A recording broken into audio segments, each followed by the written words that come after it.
Elhamdülillah Rabbil alemin ve salatu ve selamu ala seyyidina ve nebiyyina Ebil Qasimil Mustafa Muhammed ve alihi tayyibine tahiri ve ashabihil muntecebin. Hop, konumuz sofistlerin konusuydu.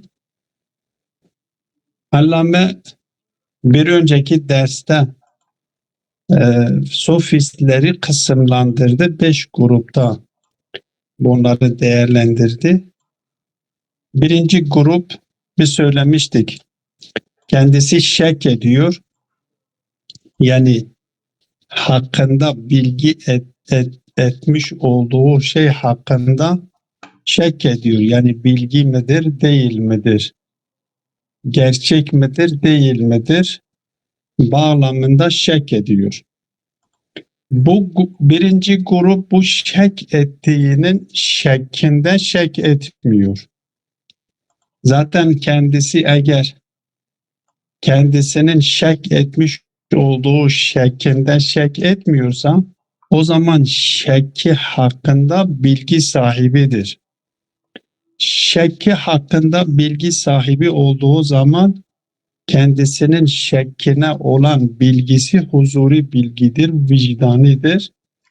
Ve bu bir yerde kendisi eğer bilgi sahibi olduğunu kabul ediyorsa birçok yerde ona benzer olanların hepsini kabul etmesi gerekiyor. Yoksa şekkine hiçbir itibar edilmiyor. Dolayısıyla birinci grubu bu şekilde reddetti. İkinci grup kendisi bilgi sahibidir. Bilgi şek sahibidir. Şektedir. Kendisi bilgiye sahip olup olmadığında şek ettiği gibi kendisinin şek ettiğinin şekkinde de şek ediyor.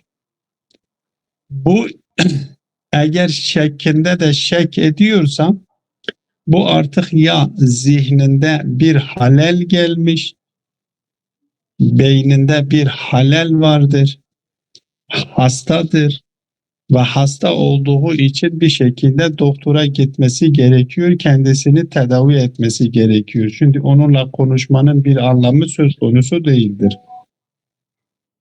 Veyahut da kendisi aslında kendisinin ne olduğunu söylediğini iç aleminde biliyor. Ama işine gelmediği için zahiren kendi iç alemindekine zıt bir beyanda bulunuyor. Yani aslında kendisi biliyor ki odur yalan söylüyor. İç aleminde biliyor. Yalnız dışarıdakilere, kendisiyle konuşmuş olduğu muhataplara kendisi öyle bir şekilde yansıtıyor ki kendisinin şek sahibi şeklinde bile şek ediyor kendisinin bilgiye sahip olmadığını. Bu da inattır. İnatlığa giriyor. Bununla konuşmanın bir anlamı yoktur. Bunu edeplendirmek gerekiyor. Yani cezalandırmak lazım. Eğer hakikati inkar ediyorsan biz gidip onu bir iki tane zopayla yapıştırmamız gerekiyor. Bakalım kendisi zopanın var olduğunu kabul ediyor mu ya etmiyor mu? Ateşi götürüp ateşle yakmamız gerekiyor. Ateşin varlığını kabul ediyor mu etmiyor mu? Yani onu artık edeplendirmek lazım, cezalandırmak lazım. Su istiyor, sudan alıkoyacağız, su vermeyeceğiz kendisine. Bakacağız susuzluğu gidiyor mu gitmiyor mu? Kendisi kendi zihninde susuzluğunu giderdiğini düşünsün. Kendi zihninde susuzluğunu gidermesini tasavvur etmekle susuzluğu giderir mi gidermez mi? Acıkmış, aç yiyeceklerden alıkoyacağız. Kendisi kendi zihninden yemek yediğini farz etsin. Hala o kendi zihninde yemek yediğini farz ederek o açlığı gidiyor mu gitmiyor mu? Bu şekilde bunu cezalandırmak lazım. Bu ikinci gruptu. Üçüncü grup da şu şekilde açıkladı Allame. Dedi ki aslında bu kişinin bilgi yetersizliği söz konusudur. Bir konuda, herhangi bir konuda iki uzman kendisi tartışmış. Mesela farz edelim vücudun esaleti veya mahiyetin esaleti hakkında. Vücut mu asıldır, mahiyet mi asıldır? Esaletül mahiyetçiler mahiyet için değil, mahiyetin asıl olduğunu getiriyor. Esaletül vücutçular da vücudun asıl olduğunu getiriyor, delil getiriyor. Her ikisi de kendi iddialarına delil getiriyorlar. Bu üçüncü şahıs kendisi bilgi yetersizliğinden dolayı bu ikisinden hangisinin delilin güçlü ve hangisinin delili zayıftır bunu teşhis edemiyor. Teşhis edemediğinden dolayı ikisinin de haklı olduğunu, her ikisi de doğru söylüyor. Her ikisinin de kendisi için getirmiş oldukları deliller geçerlidir. Dolayısıyla iki tane hak vardır. Hem esaletül vücut haktır, hem esaletül mahiyet haktır. Her ikisinin sahipleri için haktır. Ve bu İslam aleminde bu durumlar söz konusudur. Bunun reddedilmesi de diyor ki bu insan biraz mantıktaki kuralları iyi bilmesi gerekiyor. Biraz zihnini çalıştırmak lazım. Zihnini çalıştırarak hem mantıktaki kuralları kendisine öğretilmesi gerekiyor. Hem de matematikte akli ilimlerle biraz ilgilenmesi gerekiyor ki zihni çalışsın, ta birbiriyle zıt olan ikisinden hangisinin hak olduğunu teşhis edebilsin. Bu ikinci gruptu. Üçüncü grup kendisi diyor ki biz insanlar, yani insanların var olduğunu kabul ediyor. İnsanların sahip olmuş olduğu tasavvuratları da kabul ediyor. Ama insanlar ve insanların tasavvuratları ötesinde hakikatleri inkar ediyor. Burada zaten normalde baktığımız zaman insanları kabul ediyorsa, insanların varlığını kabul ediyorsa ve insanların tasavvuratlarını da kabul ediyorsa o zaman birçok hakikati kabul etmiş oluyor. Yani hakikati inkar etmiş, hakikati mutlak anlamda inkar etmiş anlamına gelmiyor. Dolayısıyla birçok hakikati kabul etmişse, öyleyse birçok hakikatlerin kabul edilmesi de mümkündür. Sonucunu alabiliriz. Beşinci grup da diyor ki bu fark ediyor ki yani hem insanları kabul etmek hem insanların tasavvurlarını kabul etmek kendi başına birçok hakikatleri kabul etmek anlamındadır. Sadece insan ve insanın tasavvuratları ötesindeki hakikatleri inkar etmek diyor ki bu sofistlik değildir. Bu bilgiyi, bir ilmi inkar etmek değildir ki. Bu hakikatleri inkar etmek değildir ki. Birçok hakikati kabul etmiştir. Birçok tasavvuratları kabul etmiştir. Öyleyse biz buna hakikatleri inkar ediyor diyemiyoruz.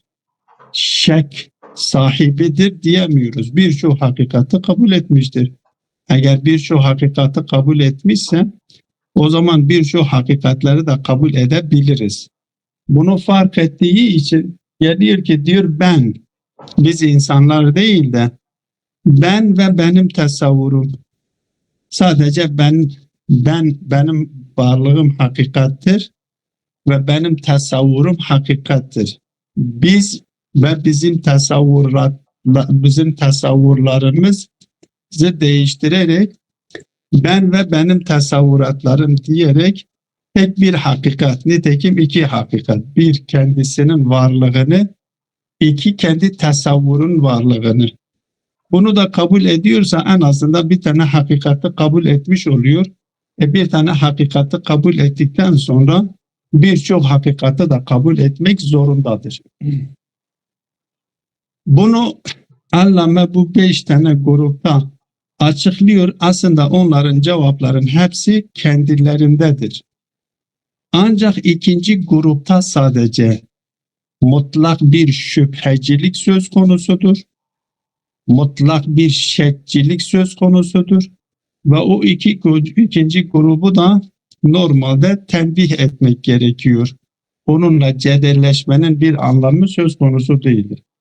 Ancak bunları buraya sürükleyen şey nedir? Bunları buraya sürükleyen temel unsur duyu organlarının hata yapmasıdır. Diyor ki duyu organlarımız, ki bu konu bizim bugünkü konumuzla irtibatlı olduğu için bundan sonraki konumuzla ilintilidir. Duyu organlarımız bilgi bize kazandırıyorsa hiç hata yapmaması gerekiyor. Eğer hata yapıyorsa, bir yerde hata yapıyorsa o zaman bilgi kaynaklarına, bilgi duyu organlarımıza güvenilmiyor. Duyu organlarımız eğer bize bilgi kazandırıyorsa normalde hata yapmamaları gerekiyor. Ama biz bir bakıyoruz ki duyu organlarımız hata yapıyor. Mesela bir örnek olarak diyorlar ki iki elimizi, her ikisinden bir tanesini bir sıcak suya koyalım. Tam sıcak olan bir suya koyalım. Bir tanesi de ılık olan bir suya koyalım.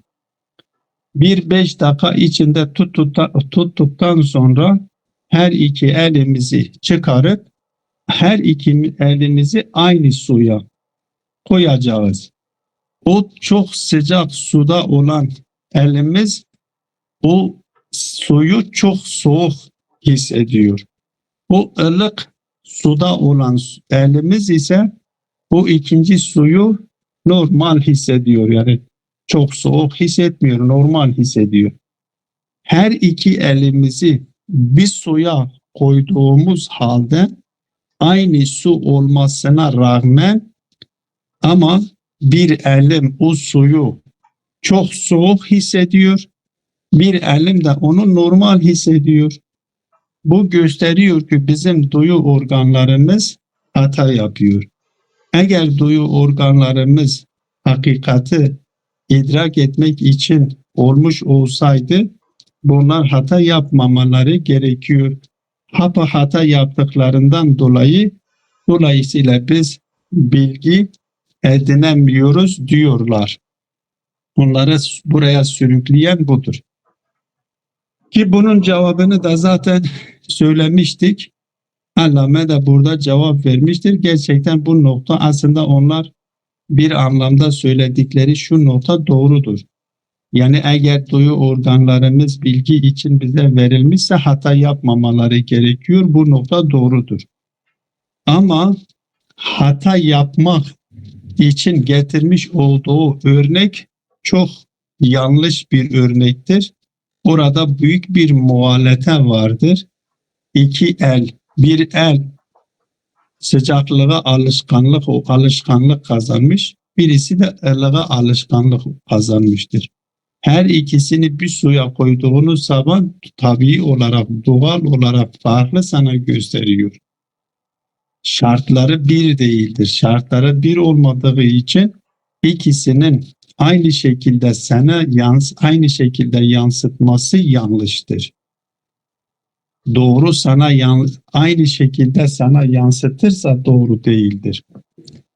Dolayısıyla bu bir yönüyle doğrudur. Duyu organlarımız kesinlikle hata yapmıyor ama bu getirmiş oldukları misal kesinlikle ve kesinlikle muğalatadır.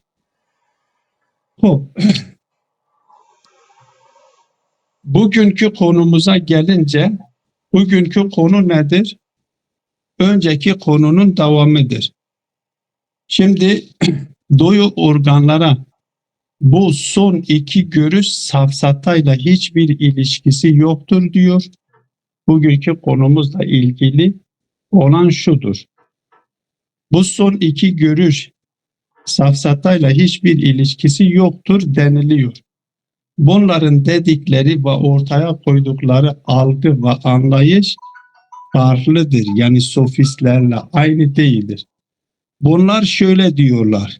Yani bu son iki görüş şunu diyor. Duyu organlara yansıyan hakikat ile dışarıdaki hakikat birbiriyle uyumlu değildir. Bugünkü konumuzun irtibatlı olduğu nokta budur. Diyor, duyu organlara yansıyan hakikat ile dışarıdaki hakikat birbiriyle uyumlu değildir. Bu konuyu kulağa yansıyan ses ve göze yansıyan aydınlık üzerinden açıklamaya çalışmışlardır. Dikkat edin burası. Şimdi bizim duyu organlar bize bilgi kazandırıyor diyorsunuz. Oysa bizim duyu organlarımıza yansımış olan hakikat ile dışarıdaki hakikat arasında hiçbir uyumluluk söz konusu değildir. Bunu göze, kulağa yansıtan ses ve göze yansıyan aydınlık üzerinden açıklanıyor. Ne deniliyor burada? Mesela sesin meydana gelmesi, aslında ses denilen şey nedir? Sesin hakikati nedir? Diyor, sesin hakikati şudur. Diyor ki bu bizim 20 ile bazen öyle diyorlar. Bu doğa bilimcileri, pozitif bilimcileri şöyle diyorlar. Diyorlar 20 ile 20 bin arasında titreşim kulaklarımızın üzerine oluştuğunda bu titreşimler ses şeklinde meydana geliyor. Frekanslar arasında yani 20 bin. O frekans. Bizim kulağımıza bir frekans gelmiş, frekanslar gelmiş ya titreşim gelmiştir. 20 ile 20 bin arasında. Bunlar kulağa geldiği zaman ses şeklinde kendini gösteriyor. Yoksa gerçekten bu titreşimlerin ötesinde bir hakikat diye bir şey söz konusu değildir ki. Sadece kulaklarımızın üzerinde bir frekans, yani 20 ile 20 bin arasında bir frekans şekillenmiştir, oluşmuştur.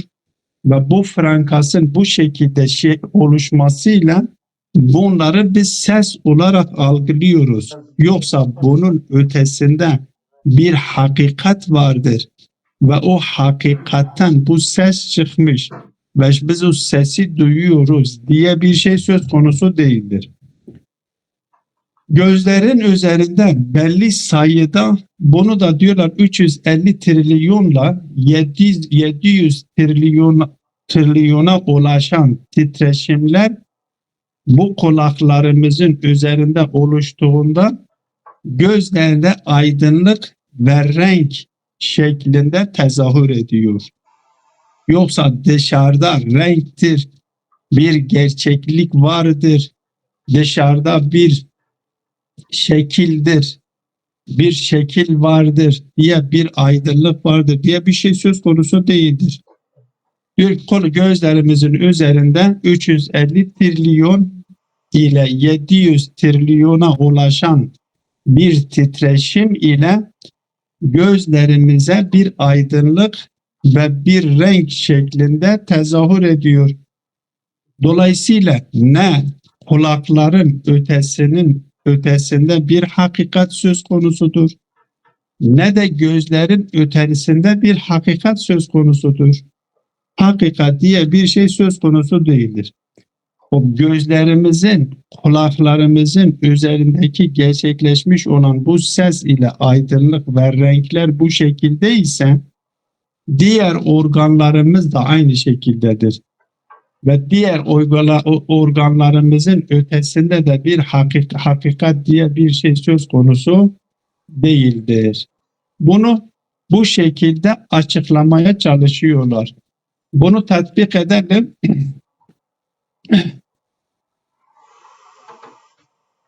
Top. Diyor ki ve rubbama kîle, bazen şöyle deniliyor. İnne kavle haula, bunların söylemiş oldukları bu söz neyse mine sefseteti fi şeyin. Aslında safsatayla bir alakası yoktur. Bu son iki görüşün safsatayla bir alakası söz konusu değildir. Belki belil muradu enne minel muhtemel en la tentebiqu as-suveru zahiretu lil havasi ve bi'ayniha alel umuril haliciyeti bima laha minel hakikati. Diyor ki doyu organlara zahir olmuş olan, o doyu organlara yansımış olan, burada dikkat edin, doyu organların hepsi, doyu organlarımıza yansımış olan suretler, o zahiri suretler, o suretlerinin aynısının dışarıda bir gerçekliği var ve o gerçeklikle tetabuk edecek durumda değildir. Öyle bir şey söz konusu değildir. Sadece doyu organlarımıza bir suret zahir olmuş, hangi doyuyu dikkate alırsak alalım, o doyu organının kendisine zahir olmuş olan suretin aynısı la tentebiku alel umuril hariciyeti, harici umurlara muntabık değildir. Bima laha minel hakikati, ki haricde bir hakikate sahip olmuş olsun ve o hakikate muntabık olsun, intibak etmiş olsun. Öyle bir şey söz konusu değildir. Yani olsa bile onlarla bir irtibatı söz konusu değildir. Hatta olsa bile onlarla bir irtibatı söz konusu değildir.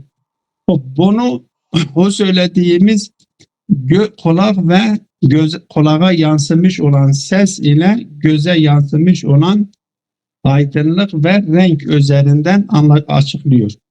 Kama kıyla inne savte bima lehu minel huviyeti zahiriyeti ala sem leyse lehu vücudun fi haricihi. Yani kulağın ötesinde bir gerçekliği söz konusu değildir. Her ne kadar kendisi kulak üzerinde bir ses gerçekleşmiştir, bir zahiri bir hüviyeti, zahiri bir hakikati var ise de, ama kulağın ötesinde kendisine ait bir hakikati söz konusu değildir. Peki bu ses nasıl kulakta meydana gelmiştir? Diyor belis sem'u idâ ittesele bil irtiaşi bi adedin keza. Diyor ki o titreşimlerle, o frekanslarla irtibata, kulak irtibata geçtiği zaman bir adedin keza, söylediğimiz o sayı 20 ile 20 bin titreşim arasında olduğunu söylüyorlar. Zahara fis sem'i fis sureti savti, ses şeklinde orada zahir oluyor. Yoksa gerçekten ses diye bir şey söz konusu değildir. Ve izâ belaga adedul irtiaşi keza irtiaşen, evet, ve izâ belaga adedul irtişası keza irtiaşen zehre fil beseri fis sureti dav'i vel levni. Aynı şekilde belli bir sayı vardır ki 350 trilyonla 700 trilyon söyleniliyor. Bu titreşimler, bu frekanslar göze yansıdığı zaman aynı şekilde her ne kadar göz üzerinde bir şey yansıma yapıyor ise de, bir aydınlık ve bir renk yansıma yapıyorsa, ama onların ötesinde böyle bir gerçekliği söz konusu değildir. Öyleyse fel havasu buradan netice alıyor. Diğer organların hepsi fel havasul leti hiye mebadiul idrak la tekşifu amma vera'aha minel hakaiki. Öyleyse havas ki aslında idraklarımızın tasavvurlarımızın kaynağı ki bunlardır. Bütün tasavvurlarımız biz duyu organlarımızdan bize zihnimizde şekilleniyor. Bunların hiçbirisi la tekşifu amma vera'aha minel hakaiki. Onların ötesinde olan hakikatleri keşif edecek nitelikte değildir. Bu hisler öyleyse o zaman akli olanlar için ne diyoruz? Hayali olanlar için ne diyoruz? Diyor ki çünkü akli ve hayali olanlar da sonuç itibariyle hisse dayanıyor. Yani his men fakada hissen fakat fakada ilma. İlmi, çünkü bütün bilgilerimiz hatta akli olan bilgilerimiz bile hissi bilgilerimize dayanmaktadır. O diğer bilgilerimiz akli ve hayali olan bilgilerimiz de havas, duyu organlara dayandığı sonuç itibariyle oraya vardıkları için, oradan kaynaklandığı için biz hislerin bize bilgi kendisinin ötesinde hakikatleri idrak etmeyecekleri, hakikatleri bize yansıtmayacağını tespit ettikten sonra bunların da bir değeri kalmıyor diyorlar.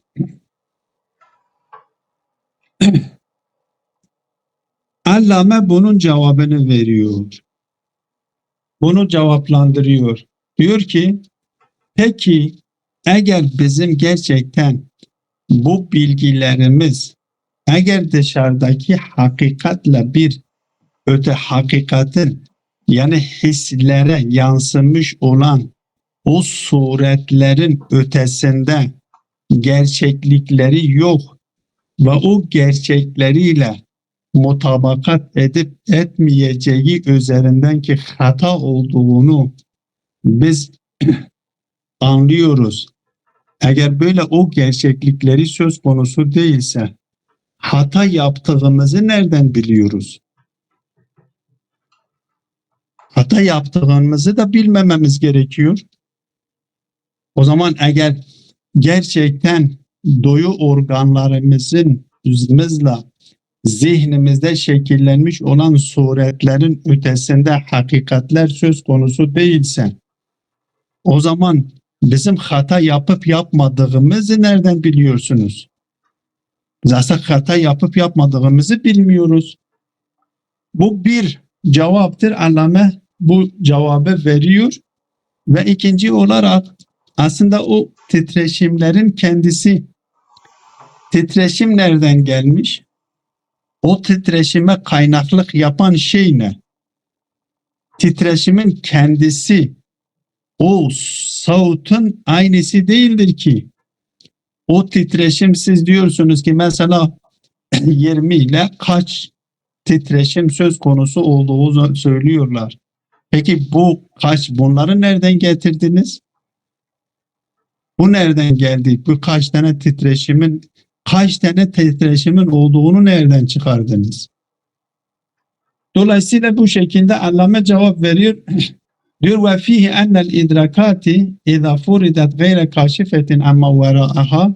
Eğer gerçekten bu idrak tasavvuratlarımız kendilerinin ötesindeki gerçekleri keşfedebilecek nitelikte değilse ve min eyne ulime enne hunake hakaika vera'el idraki la yekşifu anhal idraku. Aslında nereden biliyoruz ki orada bir hakikatler vardır ki ve onları idrak edemiyoruz. ثم من أدرك أن حقيقة الصوت في خارج السمع ارتشاء بعدد كذا. Bunu kim idrak etmiş? Bunun cevabı nedir? Bunları nereden biliyoruz? Men edreke enne hakikate savti fi harici sem irtişaun bikada. ve hakikatel mubseri fi haricil beseri irtiaşun bi adedin kaza. Bunu kim derk etmiştir, kim biliyor? Ve hel yasilul insanu ila savabillezi yuhti'u fi'l havasu illa min tariqil idrakil insani. Aslında insanın kendisinin hata yaptığında hatanın yaptığında doğru olduğunu, ben hata yapmışım iddiasında bulunuyorum ve bu hata yaptığım iddiasının doğru olduğunu biz nereden anlıyoruz bunu? Bunu bile illa min tariqil idrakil insani, yine insanın idraki üzerinden bunu yapabiliyoruz. Başka yerden biz bunu yapamayız ki. Dolayısıyla Allame bunu bu şekilde cevaplandırıyor. Ve ba'de zalike kullihi tecvizu en la yentebiku mutlakul idraki ala ma vera'ahu la yahtemilu illa sefseteha. Eğer bir insan geliyor, bizim tasavvuratlarımızın mutlak anlamda dışarıdaki kendisinin ötesinde hakikatlarla mutabık olduğu olmadığını tecviz ediyorsa, mümkün ediyorsa, bu safsatının dışında başka bir şey değildir. Yani burada o makile, bazıları diyorlar ki bunun safsatayla bir alakası yoktur denilmiştir. Diyor ki yok, safsatayla, yani eğer bir insan geliyor ve kendisi diyor ki bizim zihnimizde şekillenmiş olan tasavvuratlarımız mutlak anlamda kendisinin ötesindeki hakikatlerle muntabık olmadığını mümkün kılıyorsa, caizdir diyorsa, buna cevaz veriyorsa, bu safsatadan başka bir şey değildir. Hatta enne kavlena yecuzu en la yentabika şey'un min idrakatina alal harici la yu'menu en la yekşife en şey'in. Hatta söylediğimiz bu sözümüz, kendimiz bu söylediğimiz bu söz ki ne deniliyor? Diyor ki yecuzu en la yentabika şey'un min idrakatina alal harici. Bizim idrak ettiğimiz tasavvurlarımızın hiçbirisi dışarıdaki hakikatlerle muntabık olmaması caizdir. Bu la yumenu en la yukşefe en şeyin. Bunun kendisi bir hakikati keşfetmekten emin değildir. Bu da doğru değildir o zaman. Bunun kendisi de doğru değildir. Eğer mutlak anlamda siz diyorsunuz idrakatlarımız, tasavvuratlarımız, tasavvurların ötesindeki hakikatlarla muntabık olması, mutlak anlamda mutlak olmamasına izin veriyorsanız, bu da bir tasavvurdur. Ki yecuzu en la yentabika şey'un min idrakatine alel haric, bu da bir tasavvurdur. Bu tasavvur da ötesini, kendisine o zaman doğru değildir. Bu tasavvurun kendisi doğru değilse, o zaman sizin ortaya atmış olduğunuz düşüncelerin, tasavvurların hepsi çöpe gitmiş oluyor. Yoksa ya bunun doğru olduğunu kabul edeceksiniz, sadık olduğunu kabul edeceksiniz, ya da bunun da sadık olmadığını kabul edeceksiniz. Eğer bunu doğru olduğunu kabul ederseniz, o birinci grup gibi ki kendi şeklinde şek etmediği gibi olmuş oluyorsunuz. Yani bir hakikati kabul etmiş oluyorsunuz. O zaman bir tane hakikati kabul ettiyseniz artık ondan sonra bunun garantisi nedir? Bunun hakikatini ortaya koyan ölçü diğerlerin hakikatini de ortaya koyabilir. Ya da siz diyeceksiniz yok bu da doğru değildir. Bu söylediğimiz bu iddia da doğru değildir ki ikinci grup da diyor ki ben şekimde de şek ediyorum. O zaman inatlık meydana gelmiş oluyor. Dolayısıyla burada zikredilmiş olanlar bu son grupta safsataya giriyor, Allame diyor. Safsatadan ayrı bir durum değildir ve bunlar da kendileriyle çeliştiklerini ortaya koyarak ve kendisinin bilgi edinebilirliğini ortaya koymuş oluyor. Ve sallallahu ala Muhammedin ve alihi tayyibine tahirin.